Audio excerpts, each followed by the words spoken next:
बच्चों, विज्ञान भाग 2 इसमें हम पाठ 6 इस वक्त पढ़ रहे हैं, जिस पाठ का नाम है प्राणियों का वर्गीकरण। और हमने ये जाना था कि प्राणियों का वर्गीकरण की जो नई पद्धति है, इसके अंतर्गत प्राणी जगत को सबसे पहले 2 अलग अलग उपजगत में बांटा गया है, जिन उपजगत के नाम है असंपृष्ठरज्जु प्राणी और संपृष्ठरज्जु प्राणी। हमने इनके अंतर के बारे में भी जाना।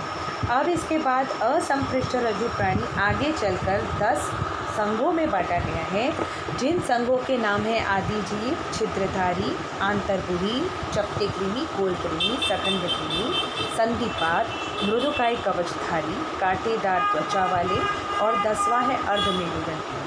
पिछले लेक्चर में हमने ये 4 प्रकारों के बारे में पढ़ा था, आदिजीव, छिद्रधारी, आंतरगुही और चपटेकृमि। इन प्रकार के संघों के बारे में हमने जानकारी प्राप्त की थी। आज हम शुरू करने वाले हैं गोलकृमि के बारे में, और गोलकृमि से फिर हम आगे बढ़ेंगे सखंडकृमि की तरफ। ऐसे सभी संघों के बारे में हम विस्तार पूर्वक जानेंगे। तो चलिए चलते हैं गोलकृमि की तरफ।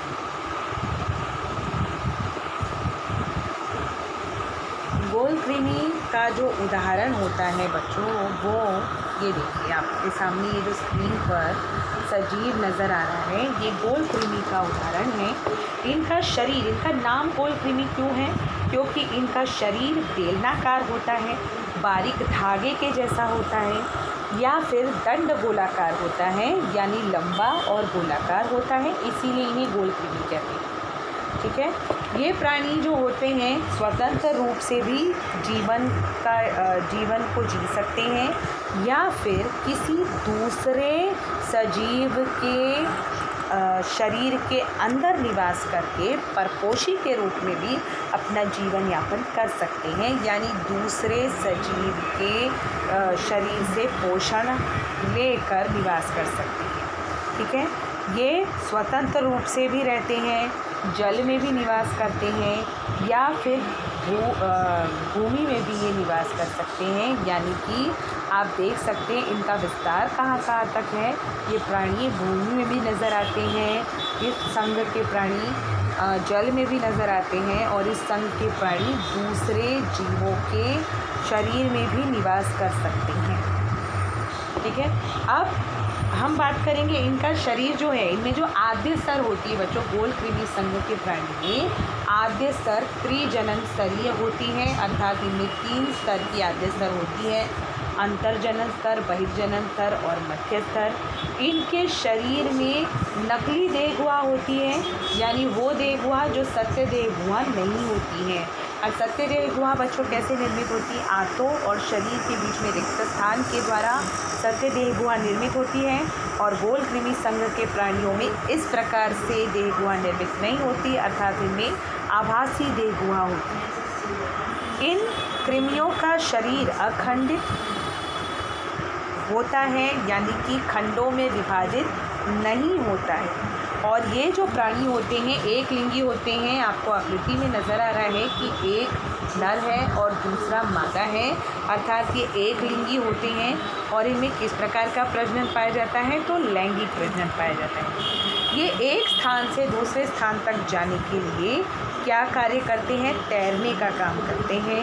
इनमें जो सममिति पाई जाती है बच्चों, वो द्विपार्श्व सममिति पाई जाती है। द्विपार्श्व सममिति का अर्थ क्या होता है? केवल एक ही अक्ष इनके शरीर में ऐसा होता है जहाँ से काल्पनिक रेखा खींचने पर इनके शरीर के 2 समान भाग हमें दिखलाई पड़ते हैं। इसके उदाहरण कौन कौन से हैं?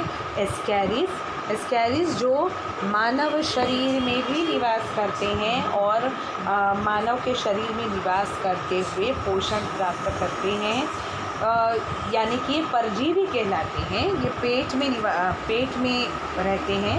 इसके अलावा है फाइलेरिया, लोआ, ये सभी उदाहरण हैं किसके? गोलकृमि प्राणी संघ के उदाहरण हैं। अब हम अगले संघ की तरफ बढ़ेंगे बच्चों, जिसका नाम है सखंडकृमि प्राणी संघ। सखंडकृमि प्राणी संघ के लिए यहाँ पर आपको उदाहरण क्या नज़र आ रहे हैं? केचुआ, चोंच, नेरिस, ये सब इसके उदाहरण हैं। सखंड कृमि प्राणी संघ में भी द्विपार्श्व सममिति होती है, अर्थात एक ही अक्ष से काल्पनिक रेखा खींचने पर दो समान भाग दिखलाई पड़ते हैं। इनमें आद्य स्तर त्रिस्तरीय होती है, यानी अंतर्जनन स्तर, बहिर्जनन स्तर, मध्य स्तर, तीनों स्तर पाए जाते हैं। सत्य देह गुहा युक्त होते हैं, अर्थात इनमें देह गुहा आंतों और शरीर के बीच में रिक्त स्थान से निर्मित होती है। ये निवास कहाँ पर करते हैं? ये स्वतंत्र रूप से भी निवास कर सकते हैं, खारे पानी में भी निवास कर सकते हैं, मीठे पानी में भी निवास कर सकते हैं, भूमि पर भी निवास कर सकते हैं और बाह्य परजीवी यानी किसी दूसरे जीव के बाहर रहकर भी उस पर सजीव से पोषण प्राप्त करके भी निवास कर सकते हैं।